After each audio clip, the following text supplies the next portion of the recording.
everyone, welcome to my escape. Today we are going to be going through all of my books at my family home. So I'm home for the summer, potentially my last summer here, and my parents are trying to downsize, so I'm tasked with getting rid of all the stuff that I wouldn't take with me when I moved out because they don't want to store any of it. Fair. Unfortunately, I have a lot of stuff to get through, and most of them are books. We're going to see what I have, what I'm going to keep, what I'm going to get rid of, and just have an absolute ball with it. And then I'll do a video later of setting up my bookshelf and everything up in my room, and then you'll have all the like booky vibes back there. Like I just found Spike from Buffy the Vampire Slayer. He's a little pop guy. This is the only pop I have. It's very cute. I did like Spike. I did like Buffy the Vampire Slayer. But I don't know what I do with these things. He's cute. He's fun. Let me know what I'm supposed to do with him, but he'll probably end up going somewhere. Sorry, Spike. These are also organized in no particular order. So we have The Forbidden Game. I've read this. I've loved this. It's a volume, so there's 3 books in it. L.J. Smith, in my opinion, is not a good writer, but I really like her stories. I know that there's a quote in it, and it's like all I refuse and me I choose, and I loved that when I was younger and in middle school and read that. I thought it was art. It's really not. So The Forbidden Game I'm keeping, but it's gonna go back in the totes. Okay, I also have Heartless by Marissa Mayer. I really loved her Cinder series. She's the author of the Lunar Chronicles, Cinder, Scarlet, all those. I really loved that series. I was so excited for this because this is like Queen of Hearts from Alice in Wonderland, kind of like her origin story. And I was like, oh my god, yes.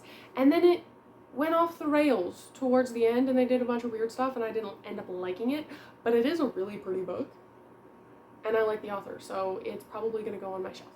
13 Reasons Why, an iconic book. I really liked it at the time when I read it, again, middle school, high school, whenever it came out. I thought it was very profound, very interesting, hard-hitting. I have not seen the TV show, but I know after the TV show it got a lot of flack. Don't think this is one I would ever go back to though, but it's going to be in the maybe get rid of pile, but not sure. Mortal Instruments Companion Guide, it's unofficial. I loved the Mortal Instruments series. I definitely went through a phase so that everyone's gifts that they got me for like a year were all Mortal Instruments themed. I've never read this and I'm probably going to get rid of it. Still love the series, but I'm not sure I'd really hop into an unofficial companion, so that's a goner. We have War and Peace by Leo Tolstoy. Look at that monster, okay? I got this at the bookstore when I was early teens or like pre-teens, thinking I was gonna be like one of those, you know, academics, and I was gonna read War and Peace for fun. And I liked this copy and it was on sale and I bought it, and yeah, I never read it. I think I started to, and then the dialogue was like in a different language. Yeah, so all the dialogue's in a different language and then you have to read the footnotes in English to actually read it, and I was like, absolutely not. But it is very pretty. So I might just display it on my shelf for a little bit and then sell it later this summer. Because I will not be reading this monster. It holds no appeal. I'm not a big classics person to begin with. So, sorry baby me, but it's not happening. The next book I have is East Asia.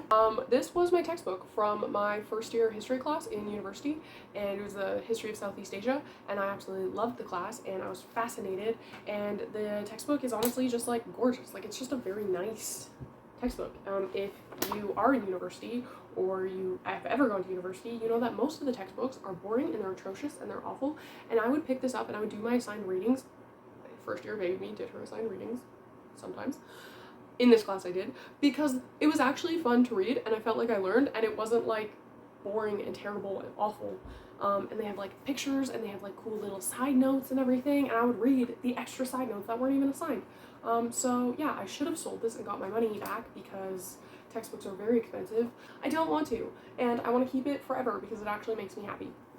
So I will be keeping that. I will not be displaying it on my shelf because it's very big and it's very floppy and it doesn't have a nice binding, so it will be going back in the tote eventually. Then we have Messenger of Fear by Michael Grant. It's a really pretty book. I think I've started reading this like 3 or 4 times past page 7, but there's something about it that always hits that it's not what I think it is, and then I get mad that it's not what I think it is. So yeah, it's pretty. And I keep telling myself I'm going to read it, but I might actually, it's going to go in the maybe 5. It's going to go in the maybe 5. The Shadowhunters Codex, which is official. I do have a little Shadowhunters bookmark in here too, It's not bookmarking a specific page, it's just in there. So I'm the chosen one, but it's got all the actors from the movie. The movie's god-awful. But again, I got a lot of Shadowhunter stuff. So I absolutely love this, and I really wanted this because it is like the textbook that you would learn if you were a Shadowhunter, but they've all annotated it, so there's like different writing, like annotations for the different characters, and I just thought it was so cool. And yeah, so it's like studying to be a Shadowhunter, but you get little messages from like Jace or Clary or Isabel or Simon, probably not Simon, Alec and stuff like that, and then everyone has like their own font.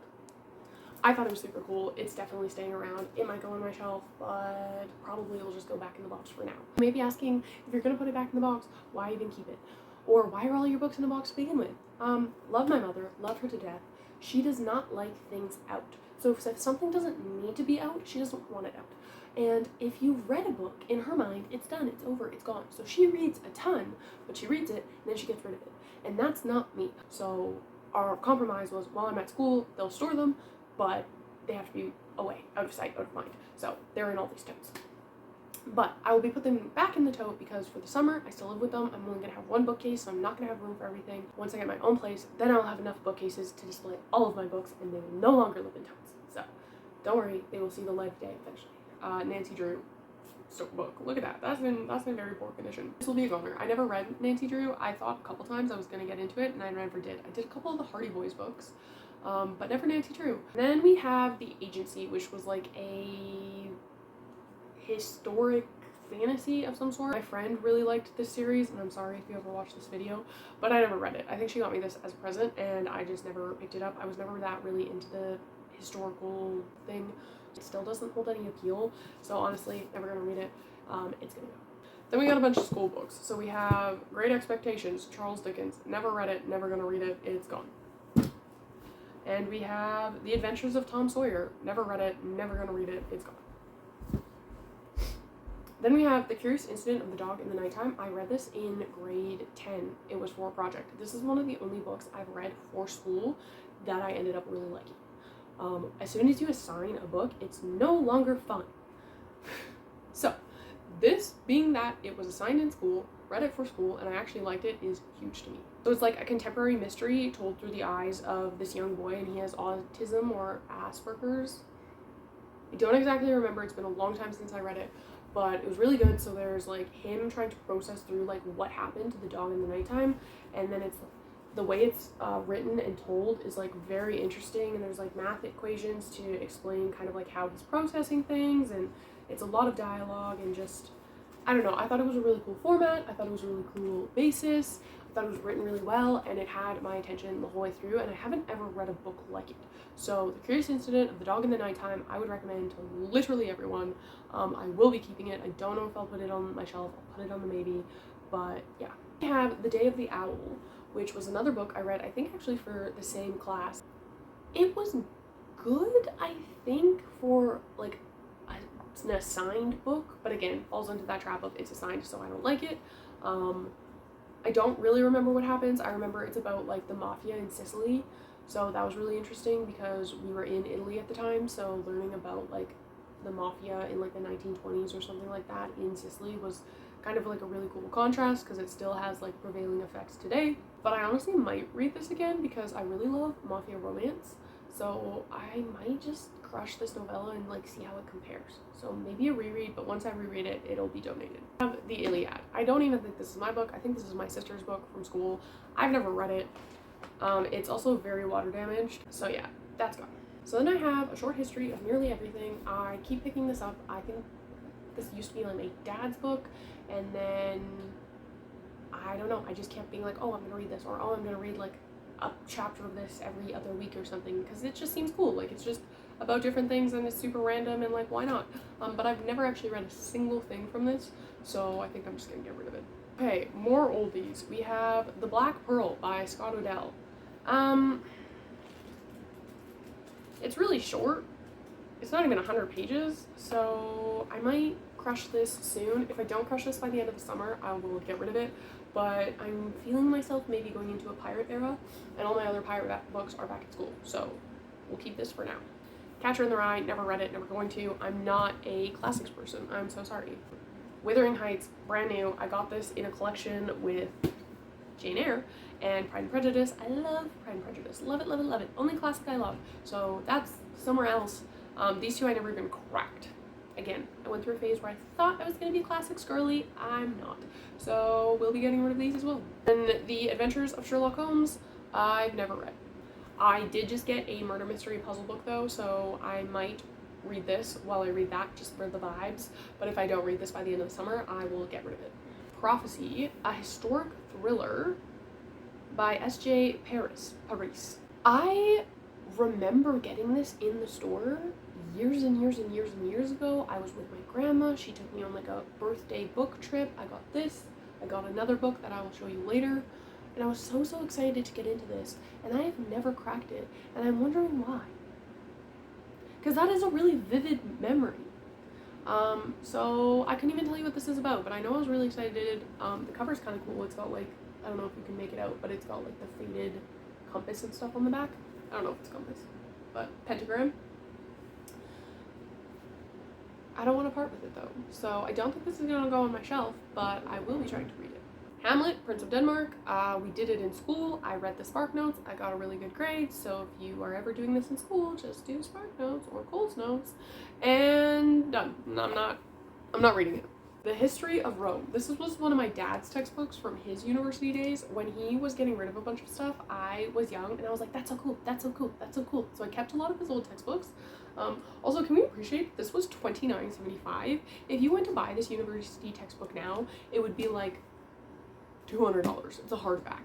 Like, textbooks are ridiculous. But yeah, I have also never cracked it. Some of his other ones I tried to read, like as a child, being like, I'm going to learn all of these things in this university textbooks. As I said, university textbooks are dry. They're so dry.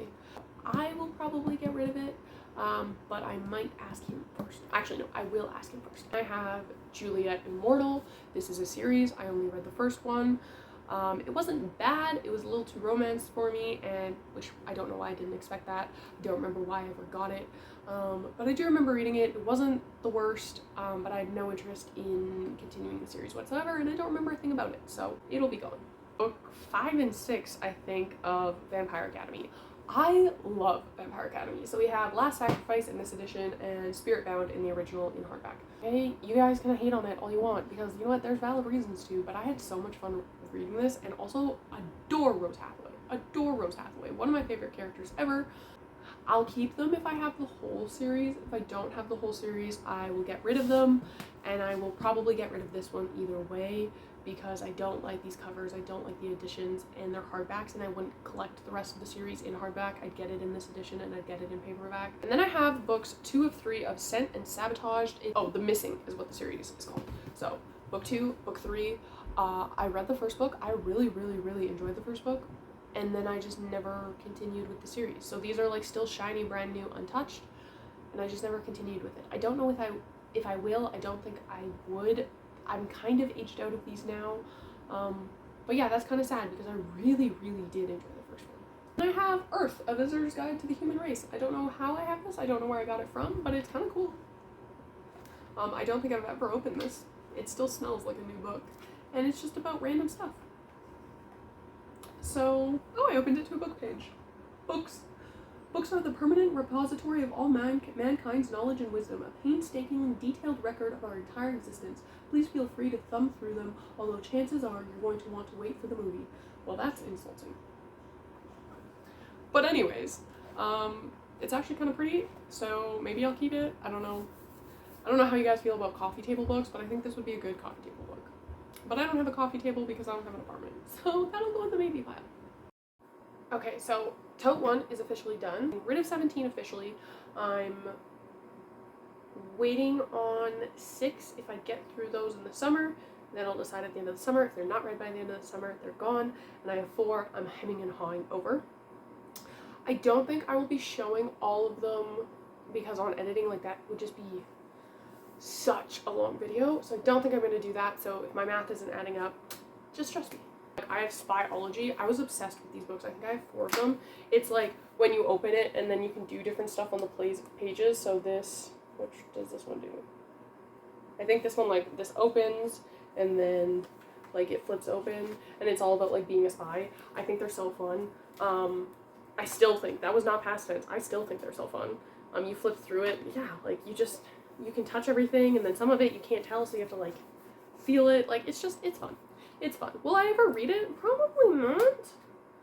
But like, that's a keeper. It's a keeper ensemble. Treasury of Greek Mythology. Oh, I remember this one. It had like really cool artwork, but not a lot of information, but still like, it's a beautiful book. Again, I have all these coffee table books and no coffee tables. Greek myths and legends. I do love the Greeks. This artwork isn't as nice, and I don't think I'd ever actually sit down and read this, so it's gone. The Bronte Sisters, the complete novels, or I would say complete collection, but it says the complete novels. Look at this monster. Why did I go through a phase of buying coffee book tables as if I didn't live at home? I bought this when I was like 12, probably. And again, my mom does not like stuff out, so I knew I was never going to just be able to leave this on my mom's coffee table. I have not read a single one. I've not read a single Bronte sister, actually. And I don't think if I was to pick up a Bronte sister, it would be in this format. This is like reading the Bible. Oh my god. And like, what am I supposed to do? Just like read the 4 columns and then... Yeah, this is not happening. This is not happening. This is a purely aesthetic book, and it's not even that pretty. And that's Toad too, because the rest are my brothers. Living Me to We, the Guide for Socially Conscious Canadians. By the Gilbert Brothers. I was obsessed with them. They're the founders of Me to We and everything. Yeah, so it's all like skill swap, give what you're good at, creative donations, give the big and the small, volunteer with your colleagues. Probably don't need this anymore, very basic information, but very good book, so I will get rid of it and hope the next person learns from it, because they were very inspiring in my youth. The Host, I don't think I ever read this. I did read the Twilight series. I did really like it at the time. I read it in grade 4, but I picked this up a couple years later, and by that point I didn't like Twilight anymore, so never read it. We'll be getting rid of it. Okay, this is clearly a mixed tote, because there's a lot of Harry Potters in here. Order of Phoenix, The Half-Blood Prince, Chamber of Secrets, Prisoner of Azkaban, Goblet of Fire. So this is the family collection of Harry Potter. I was absolutely obsessed with Harry Potter, so I have my own collection of the series because I don't like to share books because, like you can see, my family breaks bindings. I don't break bindings. So I have my own collection set in a little Harry Potter cubby, but this is the family collection, so they're not my books to get rid of, so they'll be just going back in the tote or going wherever the family wants to put them. If you're wondering what my brother reads, it's Hockey Trivia for Kids 2, Hockey Trivia for Kids 1, Team Drills for Hockey, Hockey Record Breakers, Canadian Hockey Trivia, NHL Enforcers, Greatest Moments in Canadian Hockey, Home Away from Home, a tribute to the real heroes in the game of hockey. So yeah, I think that sums that up. Not to make fun of him, he reads other stuff like these were his, so he was a big Rick Riordan fan. So this is from the Gods of Asgard series. So he pretty much read everything that were written by them. So he's a reader too. But I just thought it was funny because all of these were in a stack, and I'm like, it's definitely not my books. So some of mine, getting by in Japanese. I decided I was going to live in Japan when I was a child, so I tried to learn some Japanese. I've picked up nothing, but it's still a dream of mine, so I'm gonna keep this and just hope it inspires me to do something about it. Lord of the Flies. No, never read it, not going to, goodbye. Treasure Island, no, never read it, goodbye. 1984, I have actually never read this, but I should, and it's a nice copy, so I'm going to keep this and tell myself at some point in life I will read it. Okay, Modern Japanese, this is a book that's falling apart. I'm not in that big of a city, so finding Japanese books when you're a child is hard. So I got this at like a garage sale or something like that. It's an old Learn Japanese textbook. Actually, it's pretty cool on the inside. The outside's a bit rough, but it is what it is.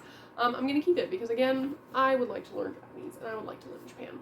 So we're just gonna keep it and hope for the best. People's Pattern, A Modern Guide to the Four Temperaments. This is one of my dad's psychology textbooks from university. This is actually one I read front to back. It's not that big, but as a child, to pick up your dad's university textbook and read it front to back, that kind of says something. So I think I'll get rid of it. Okay, more textbooks. Russia Under the Old Regime. A History of Russia. What baby me looked at this and was like, This looks like something you could read and understand. But there's another one. Roots of Revolution, A History of the Populist and Socialist Movements. Actually, I did read these because I am a social science student, and when COVID hit, I had to come home, and I had one essay left to write, and I didn't have the library resources, so I ended up using this one. I don't know if I used these other two, but I remember this one because I pulled it out and I cited it, and I used it for that essay. So honestly, it all came full circle. I'm getting rid of all three because no. Another textbook, The Ancient Near East. I'm confused about what this is because it's written like an epic poem or maybe like a play. Lord, truly thy decree is first among gods. Say but to wreck or create, it shall be. Open thy mouth and cloth will vanish. Okay, low-key, that's kind of sick. Actually, I might read this. I don't really know what's happening in it, but it seems kind of fun. So I'm just gonna put that on my keep pile. It seems kind of fun too. I'm getting to the point where though I'm like, oh, maybe I'll read it, maybe I'll read it. Like, will I ever actually read this? Because I feel like if I cared about any of these like specific things, like Perseus and the Legends of Argos, I would just Google it. Like, would I really be like, I wonder if this specific thing I care about happens to be in this book, and then pull this book off my shelf and read it and find out? Or would I just Google it on my phone? But I'm feeling oddly attached to this one, so we're gonna put it in a maybe pile. Got more textbooks? Not interested. Not interested. I read enough textbooks in my own degree. I don't need to read my dad's. So the first really series I ever got into as a child was the fairy series. I've talked about it before in a couple of videos. I don't really remember much about. I read a bunch of those, and then when I aged out of those, my dad was like, "Come on, like you're a little too old to be reading these," and I was like, "No, I love them." He was like, "Let's look for something new," and I was like, "No, there's not another good book on the planet. It's only the fairy series." And then he got me this in the airport. When we were in the airport together, we were in Indigo. My dad's a big reader. He's always encouraged us to be big readers. And I picked this up, and it sounded kind of cool, and that was enough interest for my dad to buy me the first book. And that really took off, because then I was now obsessed with this series. And I read, I think I counted last summer, I think I own like 22 of these. The first series was like 7 books, and then there's another 7-book series and another 7-book series, and then I have a couple like one-off standalone set in the same universe. There's so many of these, and then I read these until then I aged out, and my dad had to like push me into my new age range, you know, to continue to like learn and grow as a reader. But I read so many of these. I was obsessed with these. I loved these. Oh, they were just so good. It literally is like there's no humans in this. It's all centered around cats. But essentially, he's a house cat, and then he sees some cats in the woods, and he's like, I want to be a wood cat. And then he runs away, and he joins the wood cat clan. And there's 4 clans. He has to learn how to be like a wild cat, and then he's got like prejudice and stereotypes against him because he was a house cat. Blah, blah, blah, blah, blah, blah, blah. It's great. It's great. It's so much fun. I wasn't a big people person. I'm still not a big people person, but I really wasn't a big people person, so I loved that there was no people in these, and they were all cats, and I adore cats. And yeah, great. This is one of the, they call them super editions, right? Where like the regular books are like a lot skinnier, and this would be like a one-off. Got a couple of those. Oh, here's another one of those, you know. So I have so many. We're just gonna pull them all out.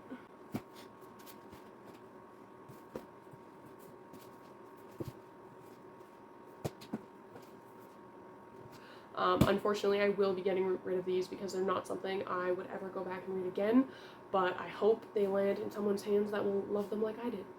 Oh, Teeth. This came up in a video. This was the Holly Black I read like years and years ago, where I was like, it was too much romance for me, I didn't like it, and then I was like, I would go back and read it.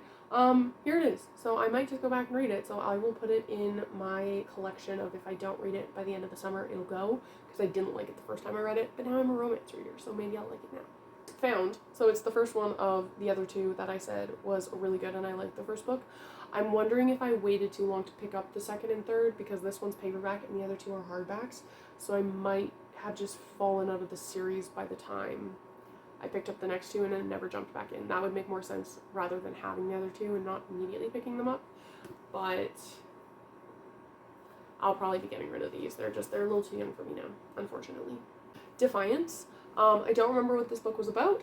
I really liked the cover though, and I don't think I actually liked the book. So it's gonna be going, which is unfortunate because I think it's a really pretty cover. A Northern Light, Jennifer Donnelly. So she wrote Revolution, which I loved, and then I picked this one up because it was by the same author, and I was not about this one. I was not about this one at all.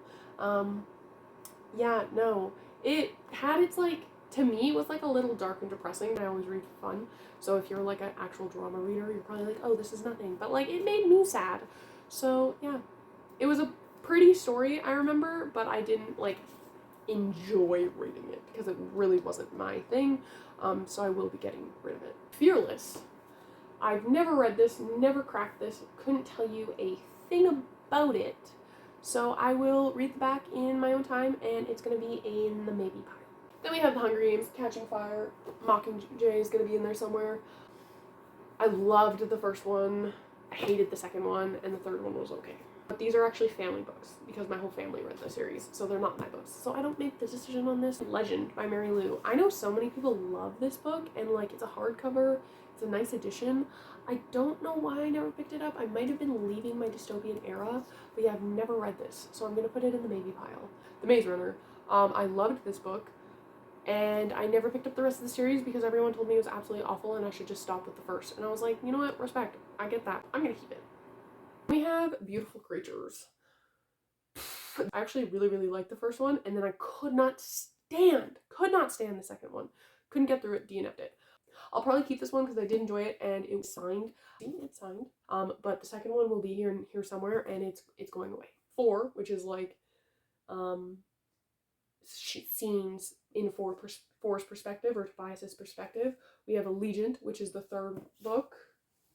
There we go. We have Insurgent, which is the collector's edition, and is honestly such a nice edition and such a terrible book, but we'll get to that. And then Divergent. So I got Divergent when it was first out, picked it up on a whim, absolutely adored it, was obsessed with it, couldn't wait for the second book to come out. Second one, it felt like took forever. I don't know how long it actually took out for Insurgent to then be released. But then Insurgent gets released, and I do a reread of this to jump into this, and this one was so bad. It was so bad in my mind. And I bought such a nice copy for it. Like, it's a collector's edition. It's got the frilly pages. I don't know what you call it, but like where they're uneven. It's got like the little like book ribbon in it. Like, and I hated it. And I hated it, and I hated it, and it was so hard to get through, and I found it so angsty and so boring, and I didn't care, and I was like, literally focus on the fun stuff again. And then I read Allegiant, and I wasn't that excited about it. I waited for that to come out, but like I wasn't thrilled, and the bar was set so low by Insurgent. I didn't find Allegiant too bad. But overall, I'm not a huge fan of the series, but I love the first book. And this is, I think these were, I used it as a bookmark, but I think these are actually like tattoos of all like the factions. Because the series is like so iconic, and also because I love the first book and the second book is such a nice addition, I will be keeping all of them. Whether they go on my shelf or not, that's a maybe. Night World 1 and Night World 2. Well, if you're keeping up with me, you'll know that at school, I just had a book haul not long ago, maybe a month ago, maybe 2 months ago, and I picked up Night World 2 because I didn't think I owned it. So now I have 2 of those. I have one of these at school and one of these here. This is the first one. So I have the first and second here, and then I have the second and third at school. That's fun. This is a nicer edition, a nicer copy though than my other one, so this will be staying. This is by L.J. Smith, who did The Vampire Diaries and The Forbidden Game, the first book I did in this video. I like the concepts behind her stories. I don't like her writing though. So I will be keeping them, and I will be eventually getting it all together so that the third book is with it as well. I'm gonna put them on my shelves because I might pick them up, but the rating is not it. So if you're looking for recommendations from me and you pick that one up because I said I liked it, don't judge my recommendations off that rating, okay? Okay, this I'm definitely keeping. This is the grand finale. This was the first romance book I ever read, ever. I read this in grade 9. I was living with my grandparents at the time, and I had nothing to read because I wasn't fully moved in yet, and I was bored out of my mind. And my grandpa was like, just pick something off the shelf. Like, it doesn't matter. Like, literally read anything. And I was like, all of these are romance books, and I don't read romance. Hair flip. Dramatic. But yeah, so I literally just pulled this one off because it has this cute little kitten, and I love cats. So it has a cat on the front of it, and it was actually so funny. But I'm definitely keeping it because now it's just iconic to me because it was my first romance ever. I will be putting that on my shelf because I think that's kind of fun. This is the Dictionary of Mythology. I was obsessed with this thing. I saw this in Kohl's or Indigo so many times, and I looked at it like it's like a huge dictionary. I would flip through it every single time, and I wanted it so bad, but it was really expensive, like really expensive. And I was a child, so it's not like I had a job or anything. But it is literally just a dictionary of mythological creatures. Oh, I just love it. I still love it. I'm still obsessed with it. This will absolutely be being kept, and I might even put it on my shelf. Not that the binding is very pretty, but I'm obsessed with it. Like, literally, it's great. It's literally great. Anyways, I ended up getting it on that trip, not because I could suddenly afford it, but because I found out when we got to the counter and I had hit in like this threshold of points. So actually, when I bought the other book, I saw in my receipt that I hit this threshold of points, and I was very tied in at that point about like what the points meant. So I was like, oh my god! So I went back into the store with my grandma. After my points, I think it only ended up costing me like $10 or something like that. So it's much more affordable. Hayley Wickenheiser. Hayley Wickenheiser is a Canadian hockey player, like one of the best hockey players in the world, best female hockey player in the world for sure. It says, to Katie, enjoy the book and good luck to you, and it's signed by her. I've never actually read it. I don't know if I actually ever would read it, but she's iconic and it has my name in it, so I will keep it. We're gonna take an intermission because it is my first day of work tomorrow, and it's like 10 o'clock right now, and I still have to kind of get ready for work. And after work tomorrow, I will finish this video.